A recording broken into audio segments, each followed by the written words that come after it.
everybody. Once again, thank you for coming out to the open mic night. Mic night. Thanks. Hi, I'm Peyton. And just a quick thing so you can get to know me a little bit. I'm a girl, and that's very hard for some people to tell. And I went to a little camp program. I don't know if you've heard of it, Badger Girls State. Really fun, time of my life. Had a blast, wasn't allowed to wear shorts. It was 90 degrees outside, it was very nice. I go to the cafeteria, and the little lunch lady comes up to me and she's like, "Can I help you, young man?" Really? It's in the name, it's Badger Girls. We're all girls. I mean, come on. I had to explain to this poor old cafeteria woman that I was in fact not a young man, but a young woman, and she didn't believe me. This happens to me all the time. I get kicked out of bathrooms. I go in and I just have to pee.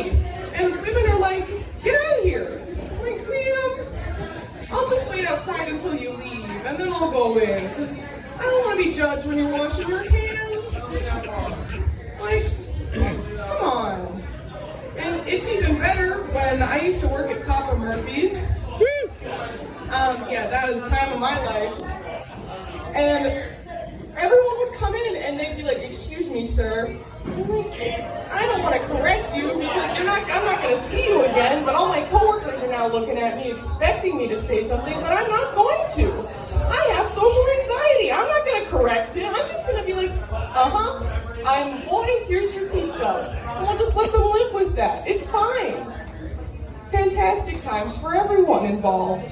Another thing, back to the Badger Girls State thing, because this was a whole traumatizing week of events. I went in there, it was on a college campus, and I go to college now, so I would be more prepared had this happened, today. But I went in there, and they didn't give us any bed sheets, except a single, paper-thin sheet. I had to lay on top of a paper-thin sheet with no blankets for 2 nights. And what was worse is that next to the bed was a huge crack in the wall filled with spiders. I had to be roommates with spiders. I spent 4 nights out of the 5 I was there sobbing in my bed with a country song playing in the background because that was the only thing that could drown out me sobbing because my roommate was sitting in there. She had friends over, they'd be chatting, and I'd be crying to the spiders in my wall, and then with their 8 hairy legs, they'd be rubbing my back yeah, stupid spiders. I hate spiders. They'd be there consoling me with their 8 furry legs. And I'm like, "I don't want you here, but at least you're comforting." I had to call my mom to order a blanket that I could pick up at the bookstore so that I wasn't cold every night. Because it was freezing at night, and then I wasn't allowed to wear shorts when I went outside. It was a good time. Actually, really highly recommended if you're thinking about going. Go. It would be a blast. I promise. Yeah, so that happened. Another fun, quirky thing that happened to me, that was a hair flip, by the way. I was told it wasn't clear when I do this motion. It's a hair flip. I know I don't have enough hair. It's what it is. Anyway, I inhaled spit. A good time I had recently, I went into my science classroom, to do some science. Science is fun. And I noticed there are these bats along the side of the wall. And I'm like, I don't know what these are for. Yeah, it turns out there's a bunch of dead baby sharks in these vats. And I was expected to go and take a shark and put it on what was called a baby coffin. Yes, that's right. My teacher told me to pick up a baby coffin. And I had to look at my teacher dead in the eyes and go, "I have to pick up a what? A baby coffin? For babies?" And she says, "No, it's for the shark." I had then to pick up a dead shark and put it on a baby coffin, and then I was expected to cut it open, cloaca first. I was expected, me, an 18-year-old with a sensitive stomach, was expected to take a scalpel, put it in a shark's cloaca, and cut it open. And what was even worse is that mine was pregnant. That's right, we pulled out 2 little babies out of this mama shark, who was taken out of the water just to do this, so I could look at it and be like, I want to die. It was fantastic. My favorite part is that I thought it was over. I thought when we cut it open, it was done. I'm already going to puke. And the girl I'm doing it with goes, "Oh no, it's a juicy boy." I'm like, "Oh what? It's a juicy boy." She expected me to put my hand inside the shark with a paper towel and sop out the liquid. I already wanted to die, but now I don't know what I wanted to do. I think I just wanted to evaporate or be like the sharks and join them in the vat of liquid and just sort of float there until someone got to put me on a baby coffin and cut me open. What was worse is that I turned around thinking I could escape this hell, having my hand inside a shark sopping up its liquid, and I see this other kid and he's ripping his open bare, his hands, no gloves, he was by himself, he was just ripping it open. I don't even know if he was in our class, actually. I think he just did this for joy on his free time, was rip open sharks and see if he could find any babies to wiggle around. And he holds up an organ, and he turns to me and he goes, "Hey Peyton, what's this?" And then he jiggles it in front of me. And I had to look at him and go, "Yeah, I think that might be a pancreas." And he goes, "Ah, cool." And then he throws it back in the shark and just sits it like, "That's perfect, I did that. Great, fantastic. You should go to medical school, buddy. I think that would be really good. A surgeon just picking out your heart and slapping it back down. That'd be cute. I love it." Speaking of doctors, actually, I know surgeons and doctors are different things, but I had to go to the doctor when I was little because I was pooping and there was just a whole bunch of blood in it. And so that's disconcerting, right? So my mom takes me to the hospital and I have to get my butt looked at by a 50-year-old man. I'm 9. It was great. And he looks at it and he's got, "Yeah, you have anal lesions." And I'm 9. I don't know what that means. I still don't know what that means. I go to art school. I'm never going to know what that means. I'm like, "What?" And he's like, "Ah, yeah, you got butt cuts, kid. You cut open your butthole." Apparently, if you don't poop for prolonged periods of time, like I was chronically constipated as a child. And apparently when it stays in there long enough, it just hardens into rocks. So when you try to poop, it just rips open your butthole. That's what happened to me. I'm going to say the word butthole like 12 more times, by the way, so get used to it. And so then he told me that it was an easy fix. You just have to take Vaseline and just put it in there and you'll be fine, good to go. So I look at my mom and I'm like, "You're going to do that, right? You're going to be a good mom and help me out." "No," she says, "you're a big girl. You can do that yourself." She expected me at 9 years old to just know how to put Vaseline in my own butthole. Like, what kind of society do we live in where I have to put Vaseline in my own butthole? I don't understand. Anyway, so I decide I'll do that. So I go to the bathroom and I'm trying to figure it out. And like, I wasn't tall enough to like get my butt in the mirror and like not flexible. I have arthritis, so of course I'm not flexible enough to look at my butthole in the mirror.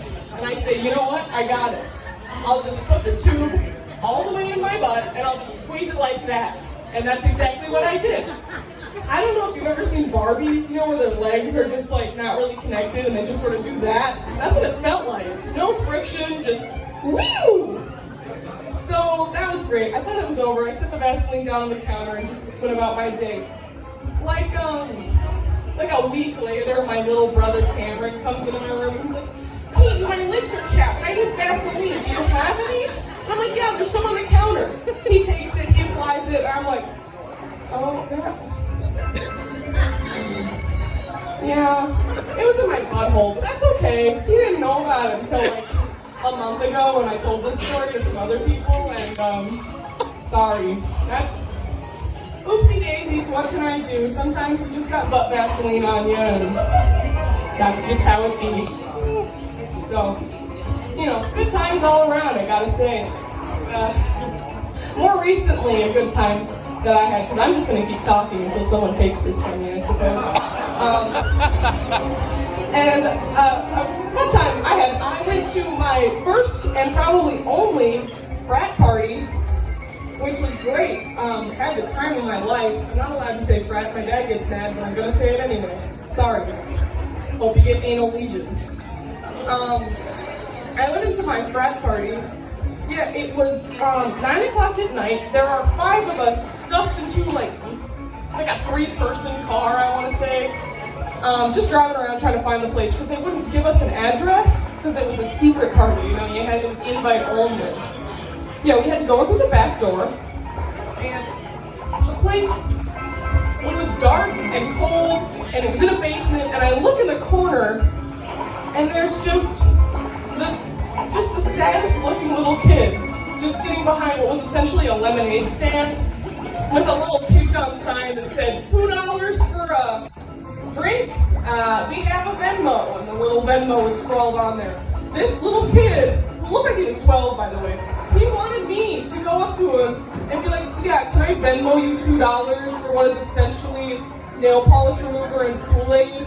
Like, no, I don't want to. But I let my friends do it, who I was with, and they were having fun with it. And then I noticed that the floor was sticky, and it was very unpleasant to stand there. And I'm either looking at like a girl in the corner who's having a normal conversation with one of my friends while grinding on a guy, or this poor kid in the corner who honestly drew the short straw of this thing because he was probably like, I'm going to join a frat and I'm going to have so much fun and make friends. And then he stuck behind the lemonade stand giving $2 alcohol to a bunch of teenagers who, I don't even know how they got there. Like, I saw no one leave. I left. No one else did, and no one else came. They were just there. And I'm like, that's great. Cool. Having the time of my life, just like that kid. I wanted to go up to him and pat him and be like, it's okay, buddy. One day you'll get to be upstairs in the room where they have the weed, and then you'll know you're winning.